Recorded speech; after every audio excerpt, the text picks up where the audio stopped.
酢玉ねぎの作り方。玉ねぎを薄く切ります。水に1分ほどさらします。玉ねぎの水を切ります。塩をかけ、揉み込みます。玉ねぎを保存瓶に入れます。そこにお酢を注ぎ入れます。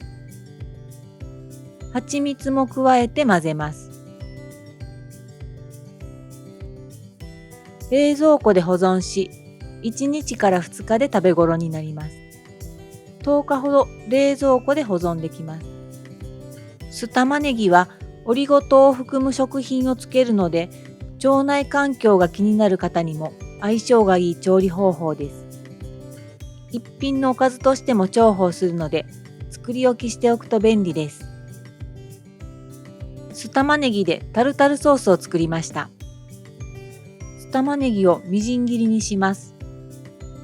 細かく切ったゆで卵とみじん切りの玉ねぎとマヨネーズを加えて出来上がり。